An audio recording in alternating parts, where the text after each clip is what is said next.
Bonjour à toutes et à tous, bienvenue dans ce live, cette journée porte ouverte qui est consacrée à la présentation des masters de l'école universitaire de recherche Spectrum. Donc moi je m'appelle Cyril, je travaille à l'Université Côte d'Azur et à l'école universitaire de recherche Spectrum. Et donc là on va parler du parcours ingénierie mathématique, parcours IM, donc avec Cédric Bernardin qui est juste à côté de moi. Donc Cédric, tu es professeur à l'Université Côte d'Azur, tu es chercheur au JAD, spécialisé en probabilité, et tu es donc responsable du parcours de master ingénierie mathématique. Donc déjà pour commencer, est-ce que tu peux nous dire un peu un contexte sur la naissance de cette formation, qui a quelques années maintenant, je crois? Bonjour à tous, merci Cyril. Donc oui, la formation est en fait une assez vieille formation, elle a à peu près 20 ans d'existence, quelque chose comme ça, sauf qu'elle a beaucoup évolué au cours de son existence. Et au départ, c'était plutôt une formation qui faisait suite à une L3, disons, masse, donc c'était orienté finance et économie. Et petit à petit, on l'a fait évoluer en introduisant différentes options possibles. Donc il y a une partie finance qui demeure, mais on a rajouté du calcul scientifique, et puis on a rajouté des probabilités, des statistiques. Et donc maintenant, c'est une formation beaucoup plus riche, avec beaucoup plus d'ouverture sur les différents domaines des mathématiques. D'accord. Donc là tu en as déjà tracé un peu quelques contours, mais est-ce qu'on peut préciser un peu les objectifs de cette formation du coup? Oui, les objectifs, donc, comme son nom l'indique, hein, c'est master d'ingénierie mathématique, donc c'est de former des ingénieurs mathématiciens. Alors je sais que souvent pour le grand public ça paraît un petit peu suspect, on se demande ce que font les mathématiques dans l'ingénierie, mais en fait il faut savoir que ça représente quand même à peu près 15% du PIB, quoi, les mathématiques. Donc le but c'est de former des ingénieurs qui à la fois maîtrisent des mathématiques complexes et aussi des outils informatiques qui vont leur permettre d'appliquer de manière concrète les outils théoriques mathématiques qui leur permettent de modéliser ou de prédire certains phénomènes complexes. Donc la formation, elle est basée donc sur 2 années. En première année, c'est plutôt généraliste. Donc on forme les étudiants en maths appliquées, avec du calcul scientifique, de la numérique, des probabilités, des statistiques et des simulations numériques et de l'informatique. Et en deuxième année, c'est là que vient la spécialisation selon l'option métier que les étudiants choisissent. Donc ça peut aller donc il y a essentiellement 3 options. Il y a l'option finance, actuariat, assurance. Ça c'est la première option métier. La deuxième option métier, c'est autour des data science et des statistiques.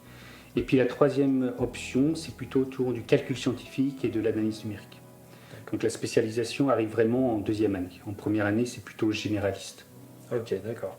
Et donc le profil type des étudiants que vous recrutez et que vous sélectionnez dans cette filière, du coup, c'est mathématiques, j'imagine? Oui, alors c'est des mathématiques, donc c'est bien des mathématiques appliquées. C'est à la différence de ce que Emmanuel Militon a présenté ou même Florent Berthelin avec le parcours MF, le parcours MPA. Ici, il s'agit vraiment d'utiliser des mathématiques appliquées. Et donc, on recrute essentiellement des étudiants qui viennent de licence, qui ont fait une licence de maths, ou alors une licence MIAH. Donc, MIAH, ça veut dire mathématiques et informatique appliquées aux sciences humaines et sociales. Et on peut aussi recruter parfois des profils un peu plus originaux, avec des gens qui viennent de parcours purement informatiques, ou de parcours, mettons, physique, ou d'écoles d'ingénieurs, ou d'écoles de commerce. Mais l'important, c'est qu'il y ait vraiment une partie mathématique qui soit importante dans leur parcours et qu'ils aient eu des bonnes notes en mathématiques. Donc c'est ça qu'on regardera. D'accord. Alors tu as mis en avant tout à l'heure le côté ingénieur, et donc il y a une forte partie qui est pratique et qui est tournée vers l'entreprise. Donc une des spécificités de cette formation, c'est qu'elle est en alternance. Est-ce que tu peux nous en dire un mot sur à la fois le déroulement pour ceux qui sont en alternance ou pour ceux qui n'y seraient pas, comment ça se passe vis-à-vis des stages? Oui, alors la formation, elle se veut essentiellement professionnalisante. Je reviendrai un petit peu là-dessus. Il se peut que parfois ce soit des gens qui rentrent dans le monde académique, mais essentiellement à la fin du master, les étudiants rentrent sur le marché du travail en tant qu'ingénieurs. Donc la formation elle peut être suivie de deux manières différentes, soit formation initiale, soit formation en alternance. Donc dans le cadre d'une formation initiale, donc les étudiants suivent les cours essentiellement en M1, ils suivent des cours jusqu'au mois fin avril et ensuite ils partent, font un stage entre 2 et 4 mois en entreprise et puis parfois aussi à l'université, ça dépend. Et en M2, je parle toujours de la formation initiale, ils suivent les cours pendant le premier semestre jusqu'à fin mars, de septembre jusqu'à fin février, et à partir de mars jusqu'à fin août, ils partent en général en entreprise faire un stage. Donc même en formation initiale, ils ont déjà une expérience professionnelle a priori en sortant de ce master. Et après, il y a la formation en alternance qui a été ouverte en 2018 pour la deuxième année. Et maintenant, la première année vient de passer en alternance. Donc en alternance, c'est un petit peu différent. Les étudiants suivent essentiellement des cours similaires, modulo quelques cours. Mais ce qui se passe, c'est qu'en M1, en fait, ils passent 3 jours à l'université et 2 jours en entreprise, que ce soit en M1 ou en M2. Alors en M1, c'est un peu différent, c'est de septembre jusqu'à avril. En M2, c'est de septembre jusqu'à fin février. Et puis ensuite, en M1, après avril, ils passent pratiquement tout leur temps complet en entreprise, sauf 2 semaines où ils reviennent à l'université. Et en M2, ils passent 6 mois dans l'entreprise, donc de mars jusqu'à septembre, sauf 3 semaines où ils reviennent à l'université. D'accord. Donc ça, c'est la formation en alternance. Alors, donc, comme je le disais, ça c'est l'alternance, c'est quelque chose qui offre quand même non seulement une expérience professionnelle de 2 ans, donc ça c'est important. Alors 2 ans ou 1 an, parce que les étudiants peuvent rentrer directement en M2 sans passer par le M1 et avoir un contrat d'alternance uniquement en M2. Mais s'ils rentrent en M1 un contrat d'alternance, normalement c'est pour 2 ans. Et donc ils ont une expérience professionnelle de 2 ans et puis ils sont bien sûr rémunérés pendant toute leur période de master. D'accord. Qu'ils soient à l'université ou qu'ils soient en entreprise. Du coup, alors je voulais peut-être rajouter éventuellement que il y a aussi quelques cas où les étudiants après le master ne vont pas directement en entreprise. Ils peuvent poursuivre en thèse, soit une thèse académique, ce qui est assez rare, soit une thèse CIFRE, c'est-à-dire une thèse en collaboration entre l'université et l'entreprise. Oui, ce qui semble adapté, puisque effectivement ils sont sur des profils plus, on va dire, maths appliquées. Et du coup, alors, est-ce tu peux nous préciser un peu le devenir des jeunes diplômés, c'est-à-dire, tu as évoqué un certain nombre de métiers et puis les types d'entreprises et de fonctions vers lesquelles ils se dirigent. D'accord. Alors ça, c'est une question assez difficile à répondre parce que vraiment les débouchés en ingénierie mathématique sont assez énormes.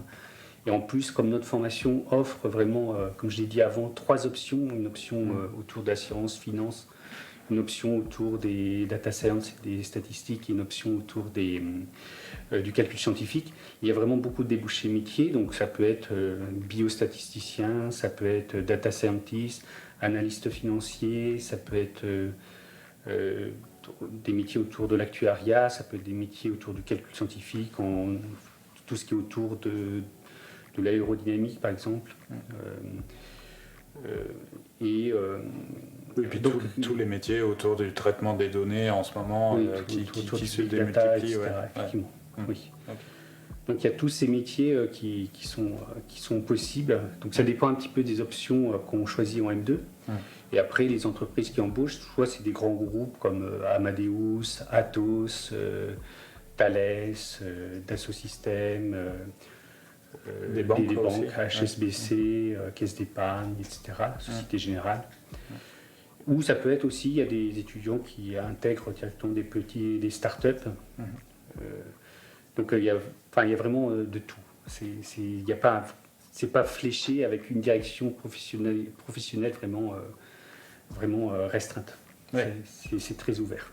Oui, ce qu'on peut retenir, c'est que comme il y a des maths partout, du coup, les débouchés sont assez diversifiés. Oui, les débouchés sont divers, et puis en plus, il n'y a pas de problème d'insertion professionnelle pour des étudiants qui ont suivi un master de mathématiques. Un peu comme les étudiants qui ont suivi un master d'informatique. Au bout de 3 mois, en général, les étudiants trouvent un CDI ou un CDD. parfois, à l'issue de l'alternance, même l'entreprise propose de les embaucher directement. Ouais. Parfois, ils refusent même parce qu'ils préfèrent faire autre chose. Donc, Et du coup, alors, il y a une question qui me revient, je ne suis pas sûr qu'on l'ait abordée, c'est sur la pression de sélection à l'entrée de la formation. Est-ce que tu as des ordres de grandeur sur le nombre de dossiers que vous recevez par rapport à la taille des promos, en fait, en première année, par exemple? alors, il y a une différence en fait entre la première année et la deuxième année. Donc, en première année, il y a à peu près, je dirais, 150 candidatures. 150 candidatures qui viennent à la fois du CA mais qui viennent aussi de l'extérieur. En M2, il y en a un peu moins, il y a une quarantaine de candidatures extérieures puisque les personnes qui sont en M1 et qui ont réussi le M1 sont directement intégrées en M2. Ouais. Et donc les promotions ensuite en M1, c'est à peu près, je dirais, 40 étudiants. Et en M2, alors en M2, ça a fluctué, mais maintenant, actuellement, on est à peu près une cinquantaine d'étudiants. D'accord. Et donc pour finir, est-ce qu'il y a des choses qui te semblent importantes à mettre en avant concernant la formation, des choses qui seraient originales ou voilà. Et alors, je pense qu'il y a deux choses en fait. Et la première chose, c'est l'alternance dont j'ai parlé, qui a été ouverte en M2 jusqu'à cette année et qui maintenant va être prolongée aussi en M1. Donc en M1 et M2, ça sera ouvert à l'apprentissage. Donc l'apprentissage, c'est, comme j'ai dit, les avantages, c'est d'une part d'avoir une expérience professionnelle, soit d'1 an, soit de 2 ans. Donc ça, c'est extrêmement valorisant quand on rentre sur le marché du travail. Et la deuxième chose, c'est que si les étudiants ont un contrat d'alternance, ils sont payés durant toute l'année. Donc c'est à peu près 10 000 € par an, ce qui leur permet de ne pas avoir à faire des petits jobs à côté, etc. Donc c'est vraiment quelque chose d'important. Et je pense que ce qui est un peu singulier au niveau du CA, c'est que on a un master d'ingénierie mathématique qui n'est pas focalisé uniquement sur un domaine métier particulier. C'est pas seulement la finance. C'est très, très large, c'est finance, statistiques, data science, big data, calcul scientifique. Et donc ça, c'est assez singulier. Il n'y a pas beaucoup de formations en apprentissage, en ingénierie mathématique qui sont aussi ouvertes. En général, c'est plutôt très centré sur un domaine particulier. Ça, c'est la première chose. Et la deuxième chose, c'est qu'on a un partenariat avec l'école de commerce, l'EDEC Nice. Donc l'EDEC Nice, c'est quand même une grande école de commerce. Hein. Elle a été classée en 2022 par le Financial Times comme faisant partie des top 5 internationalement, je parle, top 5 des formations en finance. Et donc dans ce partenariat, on a l'occasion d'avoir un double diplôme entre l'EDEC et l'IM.